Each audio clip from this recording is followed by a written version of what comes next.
You don't have to have roll 20 up, but I would like you to have Kieran's character sheet up. Yep. Of course, my dude. No worries. And just let me know if you can hear the ambience. That is a decent volume. And I'll have roll 20 up anyway. Oh, part of the experience.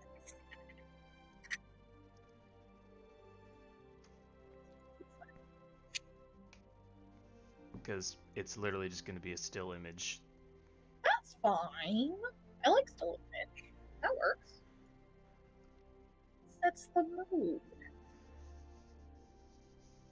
Alright, in Discord, can you hear my ambience soundtrack? Yes. Slightly louder. Alright then. So, welcome to Kieran's First Dream, Act 1 of the story From the Heart.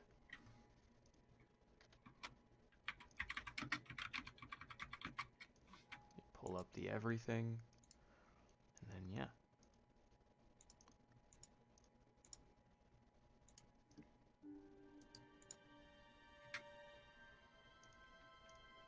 Alright, Act 1 for Kieran's Dream.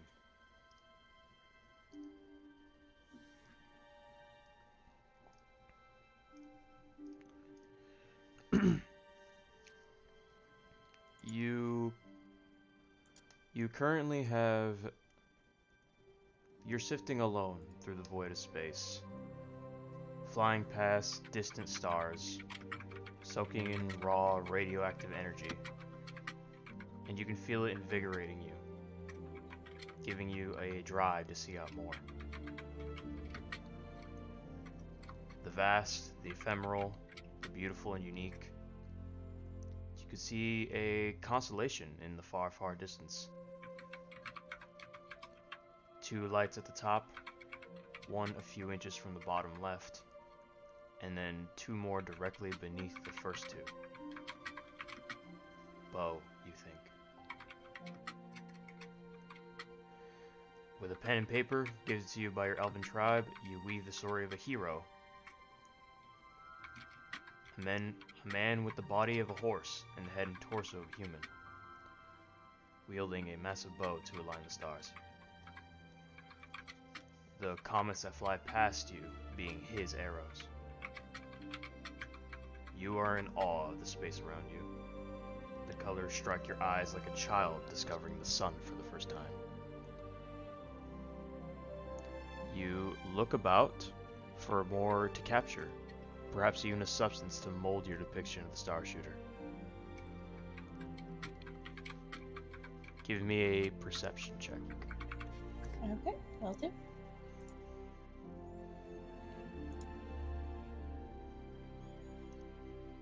$22.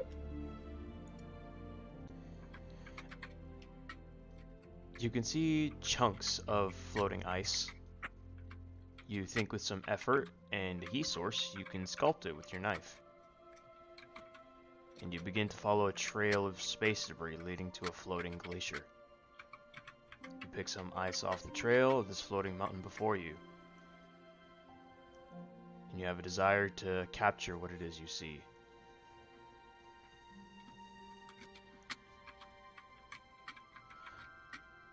Give me your choice of performance or sleight of hand. I'll take the sleight of hand. Nat 20 for 23. Nice. So you expertly weave a tiny depiction of the Star Shooter. It's absolutely beautiful and ornate. You currently are alone. And I'm sorry, but your typing's kind of throwing me off a bit. Oh, sorry. My bad. I'll keep it muted until needed. Sorry. Just trying to think. So, you currently are looking around, You are pretty much alone. You are near a big, big, big mountain of floating ice. Is there anything else you would like to look out for or do? I assume I realize I'm in a dreamscape, right? No. Okay. As far as you know, this is reality. Okay. Within the ice mountain, I think he would want to write his best friend's name on it. Alright then. Yeah. So with your knife, you chisel in your best friend's name. Whose name was it, by the way? Honestly, trying to remember myself. Because I know I sent it to you once. Apparently, I never wrote it down myself. My apologies, my friend. Alright, well, we can think about it later. Yeah. I'll work on it. So you write his or her name down. And give me another perception check. Okay, will do. 18?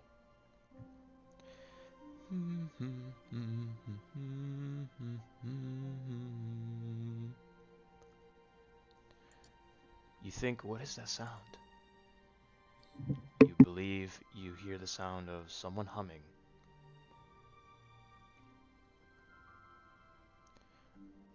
Following the sound, you see a young man with long hair, pointed ears like yours, and incredibly handsome. He appears to be shaving some ice some distance away from a nearby star. The heat is countered by the cool temperature of the ice. The elf turns to you and says, "Oh, hello."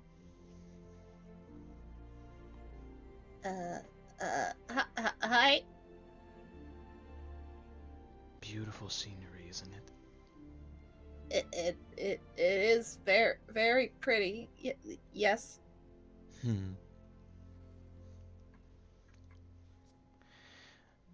He turns his back to you and he begins to say, "The perfect amount of heat and cold to create something intricate."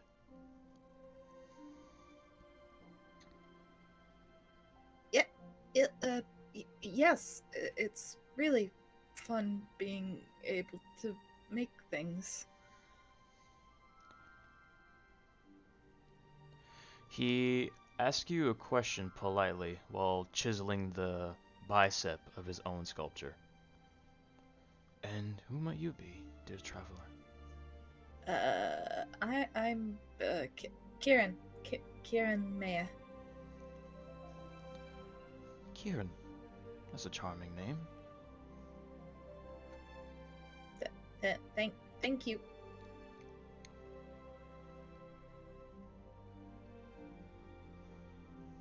"Do you wish to ask the man for his name?" What might yours be? "I'm just a pilgrim, a traveler, in search of the different. You understand?" I guess so. Just wandering around the galaxy, I guess. "I as well, yeah. This here is a good spot for me. I get a good look of all the stars and constellations in the distance." Oh, that's very nice. He points ahead. "That one over there. Do you see it?"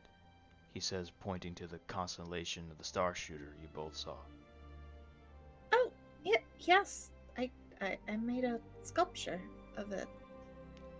"Oh, you did too?" Yeah. It was nice to do. Mind if I see it? If you don't mind. Sure, it's not very good, but okay. You show your depiction of the same constellation, and the man is absolutely enamored. How did you do this? With my knife? You must have the most elegant, arcane power to chisel out this. I'm not very good with magic. Not very good, but this is magic in itself. Uh, I guess, but I don't think most people might see it that way. Why wouldn't they? Well, if it doesn't have the arcane arts or words around it, this would just be simply well, uh, I guess just a sculpture. Nonsense. Art in itself is magical.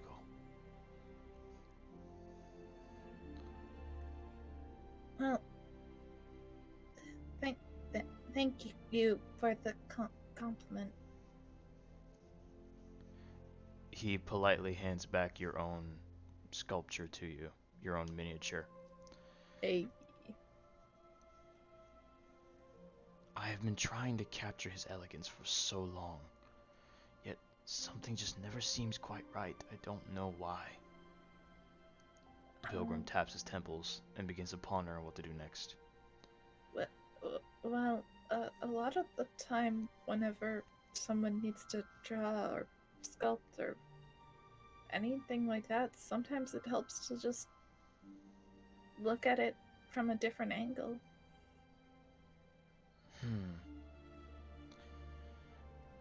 The man travels to and fro from his own sculpture. His is much bigger, about the size of a regular person.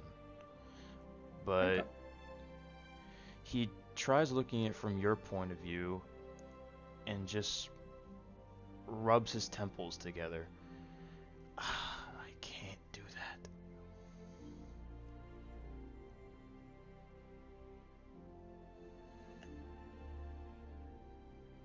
Well, I think the bicep looks about right. Well, thank you. It's just, I'm not sure. It's the symmetry. I can't tell. Kieran, give me a perception check again. Sure. As soon as my mouse clicks it. That is 23. Kieran, you can see the lines on the face of the star shooter. They aren't too symmetrical, and there are some dents in the lining of the brachialis in the arm. The symmetry is correct, but it seems perhaps in his haste, he was a bit shoddy. And you feel like you might be able to improve on it. Do you want some help? Because a helping hand might be good. He gives you his chisel. Please. Okay, I'll try to help however I can.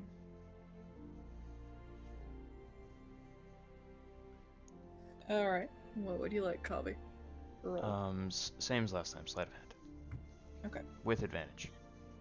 I'm casting guidance on myself. If I can.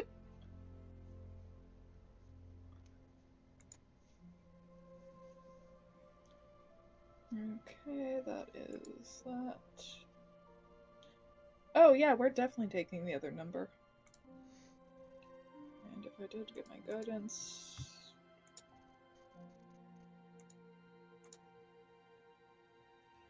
that is a 20. You manage to chisel the face in a more pleasing manner, and you overwrite some of the dents within the arm, Remarkable, he says in awe.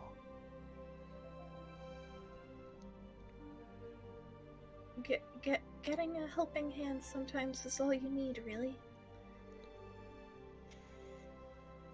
He approaches you, which you are currently near his sculpture. You are an artist too. I try.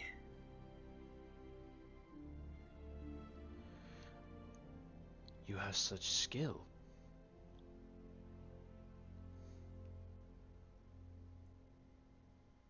Well, thank you for the compliment. I will admit, at this point, Kieran's probably blushing a little bit. Yeah.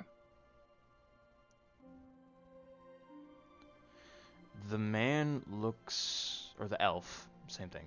He looks into the distance. Is that why you came here? To sculpt as well? Yes. I came here to sculpt, and otherwise, I've just been kind of wandering right now. Wanderer. You can see that this man is incredibly handsome. And he takes another look at the distant constellations, and you can see many more. He points to it. Kieran, my dear, do you see that? Yes, I do. He points to a faraway solar system encompassing a galaxy. You see the galaxy?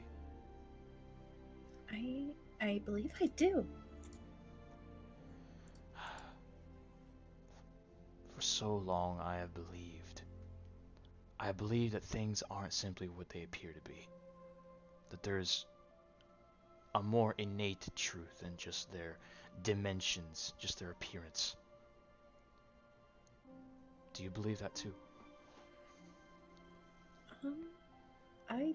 I think there is always more to a story than just its cover. Much like life. I believe that too. I want to ask you something. Okay.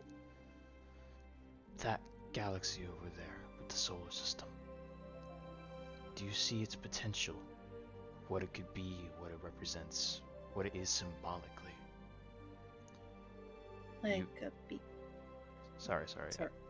No, you go ahead, Javi. My apologies. I was just gonna say that you can tell he's looking for a more ephemeral or philosophical answer.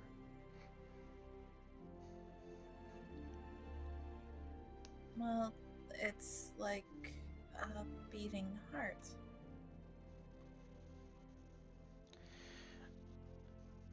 The lights counter each other in their hues of purple and pink, orange, blue, red and green, flowing, moving like the tide on distant planets, bringing its own life force in any and all directions. An ocean of color, all existing and coexisting for time immemorial. It then hits you. I see a heart, you say. Yes, don't you see how it flows and it beats? You say that, pointing at the emanating glow from the stars within the galaxy. The colors bring vibrancy, and that vibrancy begets life.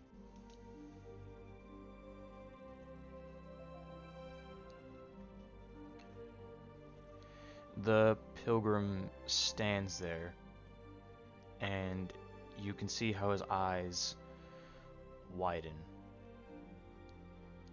like he's taking in a new perspective he didn't quite think of before. And he smiles.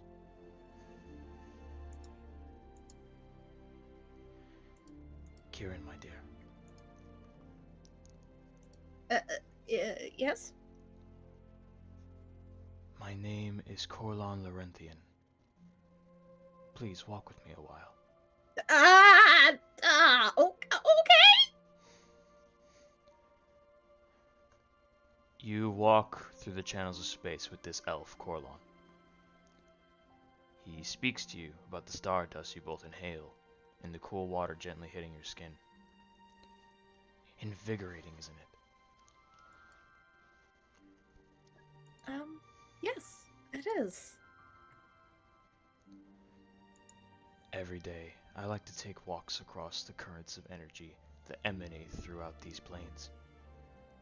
Usually they inspire me, but I haven't felt any inspiration in a long, painfully long time. The stars, they used to sing to me, but I have become deaf. The asteroids fly by me, giving me their heat, but yet I have become anaphic. I wish to see the world around me the way I used to, he says with a slight melancholy in his voice.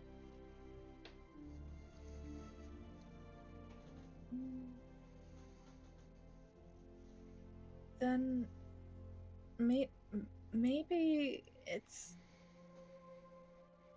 not the way you used to. Maybe it's just you sometimes feel you want to see it again for the first time. I wish I could. I Well, really do.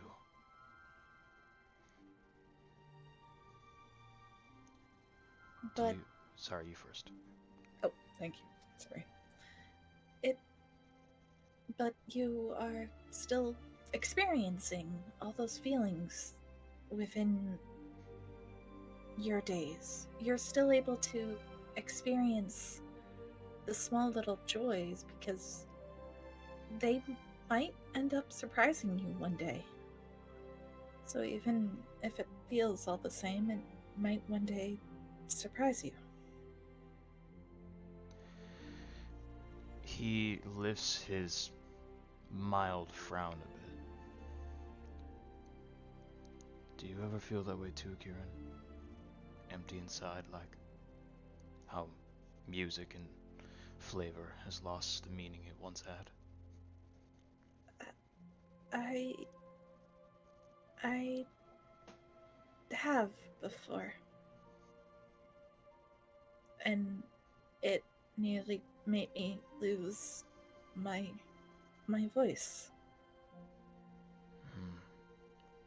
But I also remember the wishes of someone's life, and it made me want to keep going.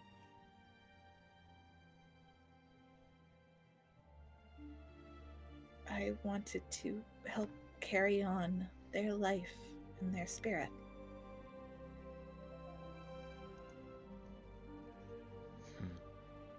Who was that person for you? So Javi, as I just went and found their name, Kieran's best friend. My one and dearest friend, Fenro. He was a boy in my village, and he befriended me despite my quirks. And we were going to be adventurers together. This doesn't sound like a story that ended happily. Fortunately, he got ill, and his story ended rather soon. Sooner than expected, but You have my deepest condolences. Thank you. But I'm not going to just let Fenro's spirit not get to see the world. It was our dream, and I'm going to make our dream come true, no matter what. You still have that hunger to capture, to make. I have a very strong desire to make all the beautiful things that I wish him and I could have seen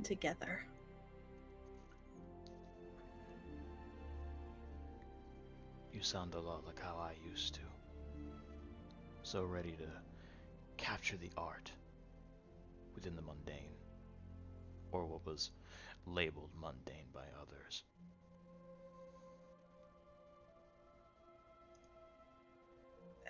Thank you. There was never such thing to me as mundane. The air, the water within rivers, the rocks that created both pebbles and mountains, the variation of earth, wind, and fire, all held under an infinite sky. He looks up the heavens with so much more potential than I ever could develop with my own hands in my confined home of Eastgard. I sought the infinite, to become as vast as the skies above me, to be one with it. Do you ever feel that kind of pull, Kieran, towards grand destiny, towards unknown? Aren't we standing in it now, though?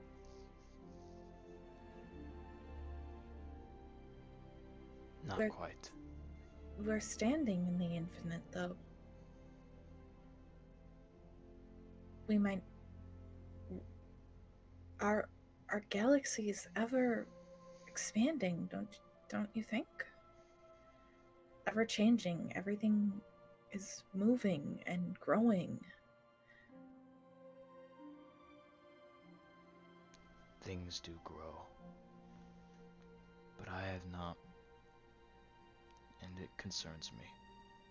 It's been too long since I found anything with passion. Then you just gotta keep going. Even if it takes thousands and thousands of years, you gotta keep going. It might take forever. It might take longer than you think, but you can change. Everyone can change.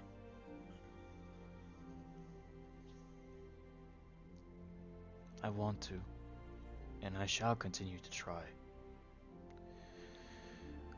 I've sought the endless and beyond. I found many things on my first ascent to the stars. I bathed in golden heats of planets and suns, more than I ever have before. And I visited other worlds and met new kinds of people. I founded a new world, named Arborea. There were beasts all around, bison, and things that looked like men and elves, but were not, impossibly tall and insurmountable. May I take you there? Sure. I would gladly go. He offers you his hand. Kieran will take it. You feel some kind of butterflies in your stomach taking his hand.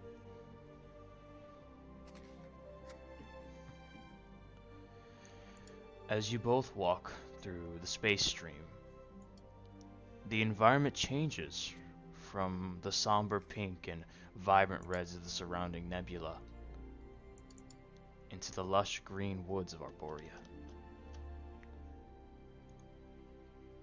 Everything is gigantic here.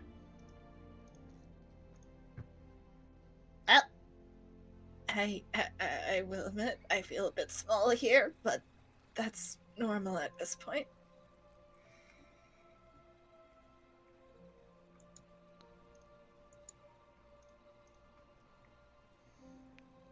The trees seem to touch the bright yellow sun. The beasts and animals are larger than any asteroid you've ever seen. Even the prey fauna are imposingly tall.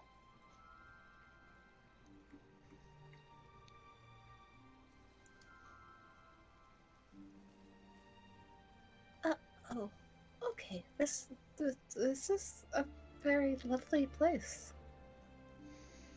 It's one of the first worlds I've ever been to.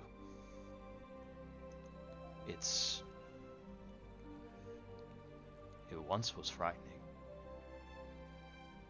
but it's become a home for me, a home away from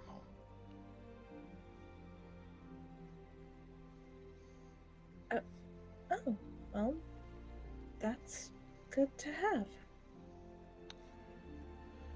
Give me another perception check. Yeah, that will do. Ooh, that is 14. Okay, it takes a little bit to notice, but you have noticed that you are standing below a massive deer. It tilts its head down slowly, and it looks at you with its massive black eyes, its humid breath on your skin. You are looking into the eyes and face of a deer that's about maybe 5 stories tall. Oh my goodness.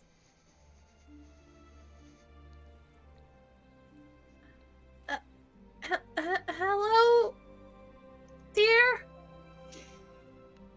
It tilts its head slightly to the left.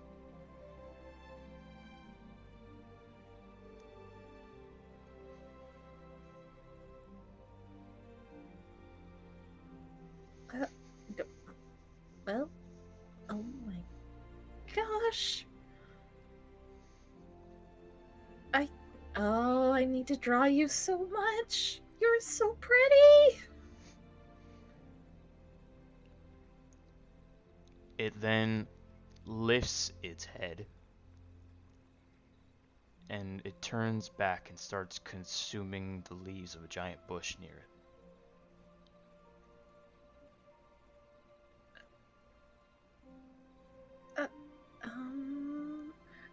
Kieran's like grabbing out his paper and pen.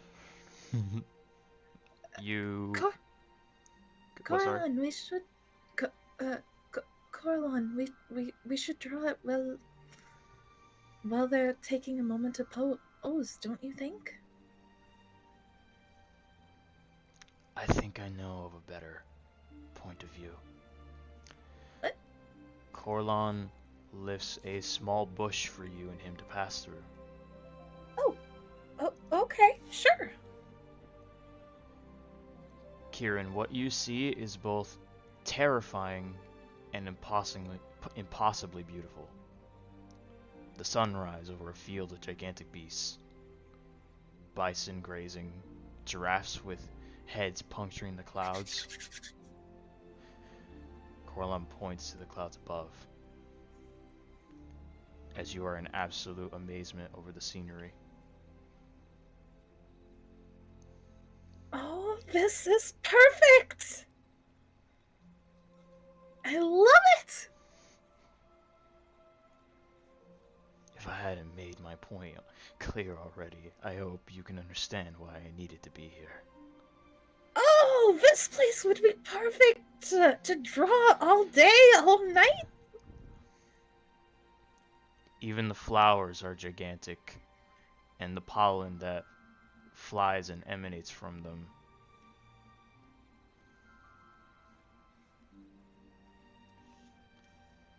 As you start scribbling down, is there anything you would like to say to Corlon or in general?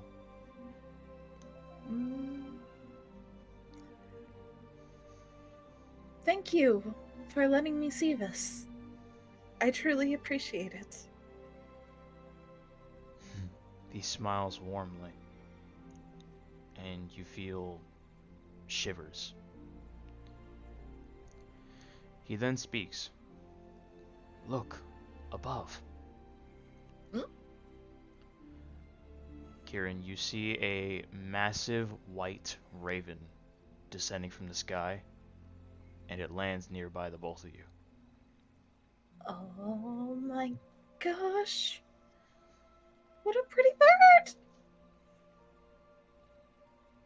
He says, "Come, my friend." It beckons us.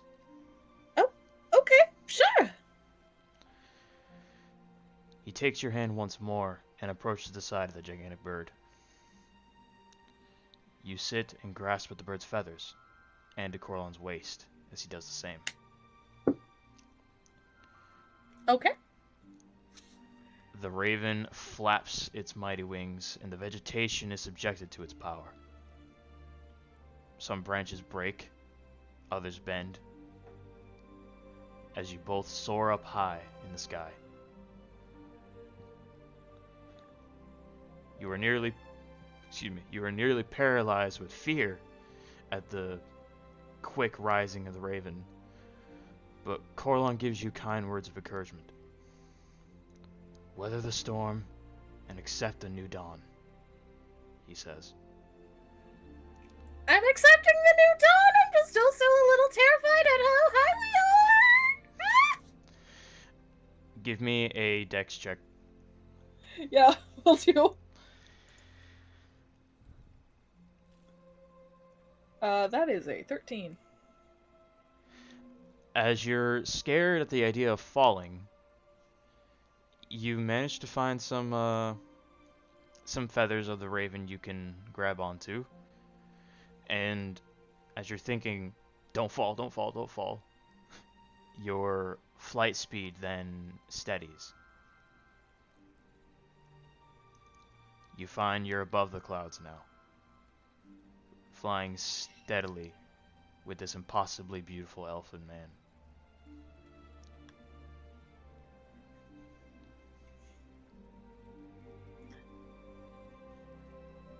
What?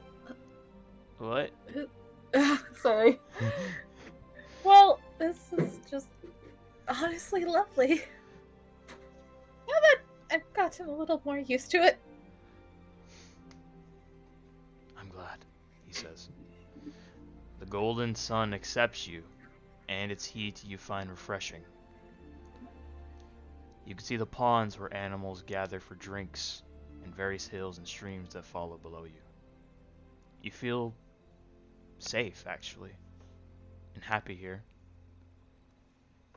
It was that feeling you feel now, Corlon speaks to you, that taught me what I was truly missing out on all this time.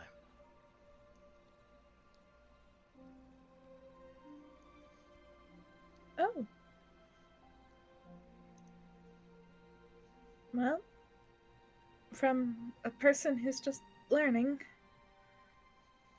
I appreciate the lesson.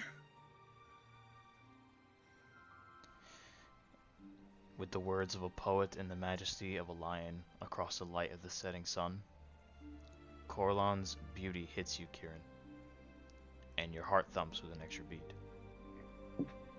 You feel like you now understand him and his words, some wisdom to him.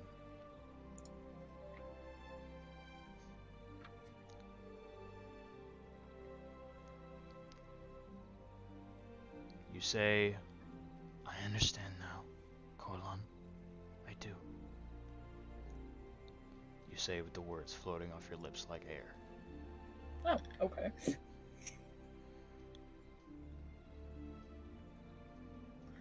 there anything else you'd like to say? I hope I can one day show this to everyone. I would want that too. Hopefully together, you and I.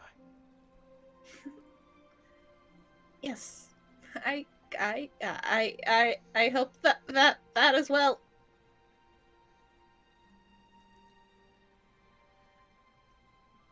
You both soar into a bright eternity of baked sunlight and green gigantic vegetation and fauna, never looking back.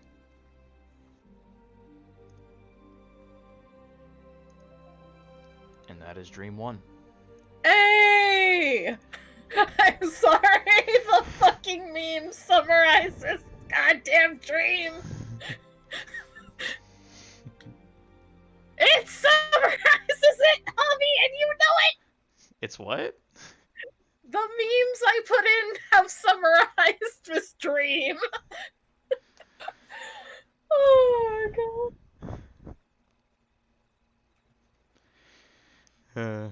have to take a look at them because I don't remember what you're talking about. Don't worry. You'll see them and you'll be like, God damn it, Loxy. Well, what do you think? I really liked it. I think it worked well. I was just like, fuck! Kieran's gonna be a sad boy, ain't he? My only question was basically did he remember what he just did? Or nah? You mean once you wake up in Barovia? I figure he'll wake up what he just did. To Reginald and everyone. Yeah, you're gonna wake up with full memory of this dream, and you're gonna think that it was at least somewhat true to real life, your real history. Okay. And you're also gonna remember what you did last session, too.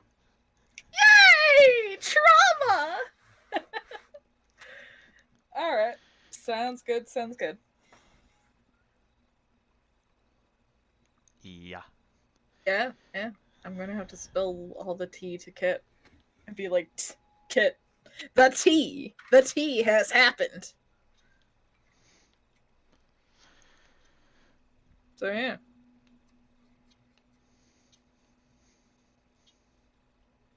But yeah, very good job, Hobby. Thank you. Wow, this is actually the shortest one. Hey. See, I'm the simple one. I wouldn't say simple. I'm the simple one because I have the artsy jazz. There's plenty of time to delve into artsy jazz and simp behavior in the next streams. God, he's going to be such a simp! Why? Look, Kieran already has problems. He doesn't need to be, like, simping for his god like fucking Ambrose is. Oh my god, I'll do it. I'm just also like, oh my god. Yeah. But yeah, very good, Yeah, my very dude. good. Yeah. It's good. Yeah, Same yeah. shit. Yeah, and once again, SpongeBob just spreading the gay. SpongeBob spreading gay. Yes. Okay. Yeah.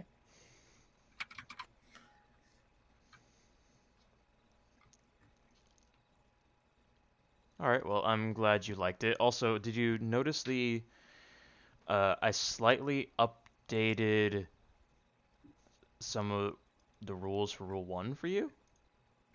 Or Level 1, I mean. I pinned it. Yeah. Basically, I just added, I didn't change much, just that the involuntary change is more so by the act of flesh, which you already knew. And I gave you a tail whip attack.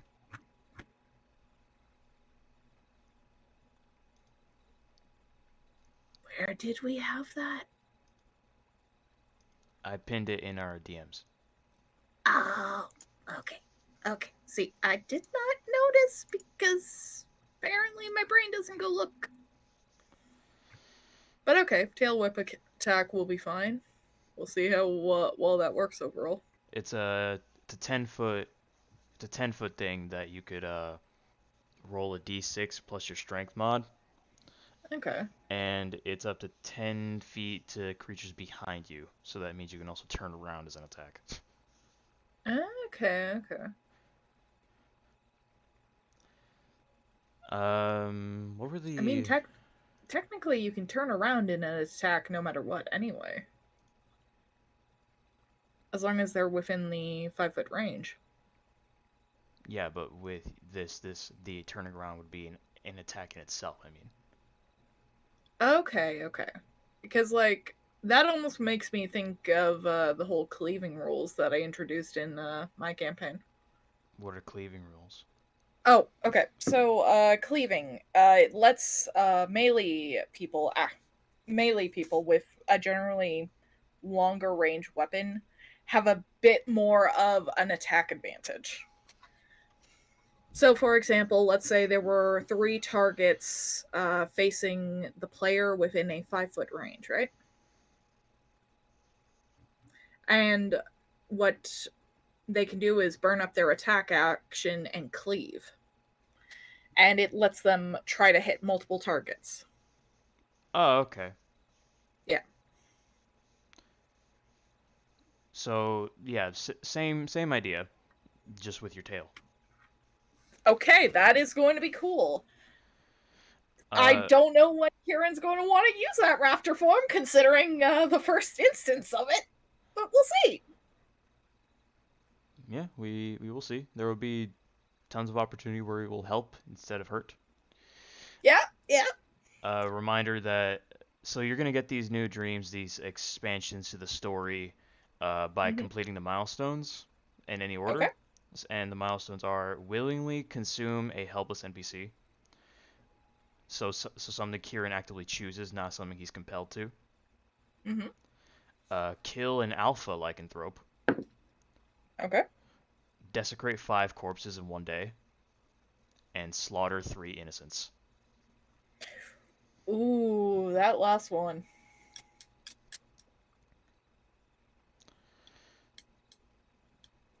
The 3 innocents Yeah. one doesn't have to be in one session either. It can be like one after another in different time periods. I mean time Yeah, moments. it's just going to be a matter of how he wants to do that. That's entirely up to you. Yeah, I'll figure it out. Mm-hmm. And then once you do these things, you get your next stream, and Mm-hmm. also I made a custom list for you that's roughly inspired by what we went over in the Grim Hollow campaign for lycanthropes, but I gave you additional options as well as some innate upgrades that you don't have to pick. Okay. So I basically personalized it for you. Aw, thank you, Javi. I appreciate it. Mm-hmm.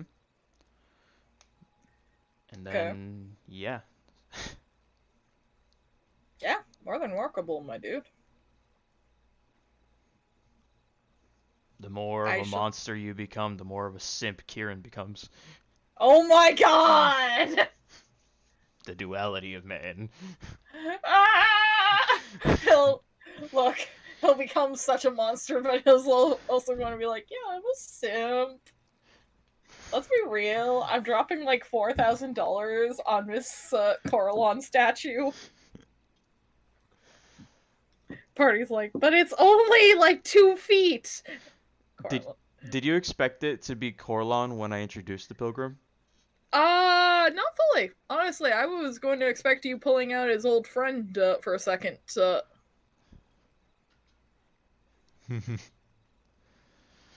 Nope. I'm like, ghost friend. Oh no. Okay.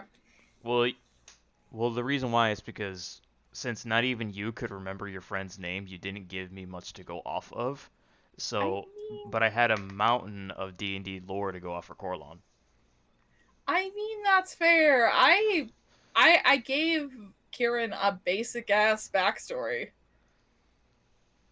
because I was like, yeah, we'll see how he fleshes out from here. Because I never know a character until I really play them for a bit, Mm-hmm. and this is why it's like, fuck. Now I kind of understand how I want to play Kieran. All right, just tell me how, and I'll accommodate. Yeah, because this is so far what I'm understanding of Kieran as a character. He is a shy boy, obviously. Mm-hmm. He has experienced great grief overall from his time with losing his dearest friend, and he's trying to carry on his friend's wishes. This is Yes. him dealing with grief. Yes. Let's see. I think the few times that he's actually gotten heated is when people just seem to disrespect life. Let's see. Because he knows life's too precious. Mm-hmm. And yeah, him simping for Coralon would make sense. He basically found a person that actually understands him. Yep, that's what we're going with. Yeah, I think that works, man. But there's also the book he found in the library. Remember that? Yeah. Yeah. Yeah, that's a thing that I'm trying to figure out how I want to start digging into. It's why I've been trying to write down NPC names anytime you mention them.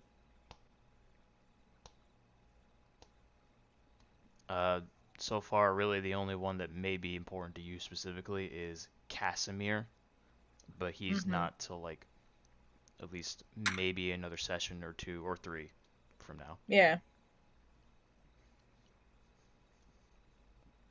But Okay. yeah, I'm excited. I'm happy we finally got to do this. Hey, You yeah, you were one of the easier people to write for.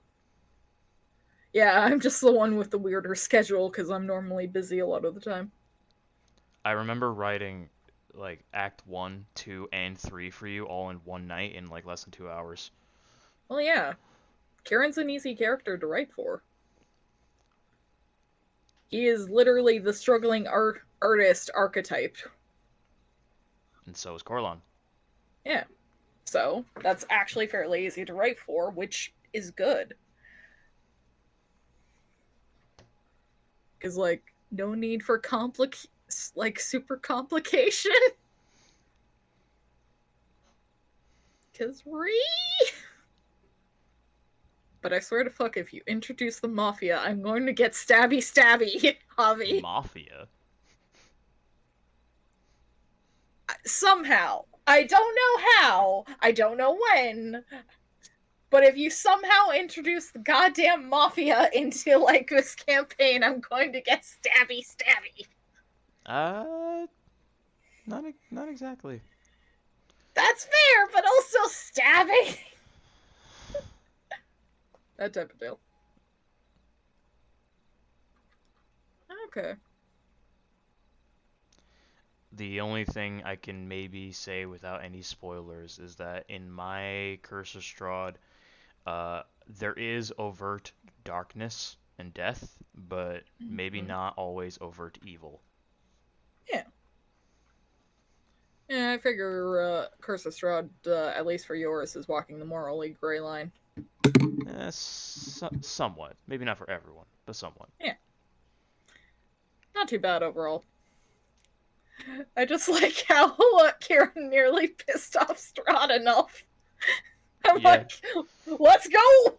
Let's dig my own hole! You did accidentally allude to something though. What? You alluded to something, a future encounter by mistake. Okay, I don't know how I did that, but okay. I just literally talked like Kieran would have.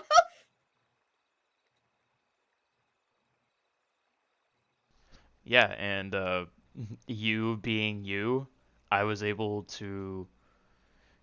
There was already something in the module and in my version of the module that you didn't know you alluded to, and even in this dream, I predicted how you would see it as a heart. Hey.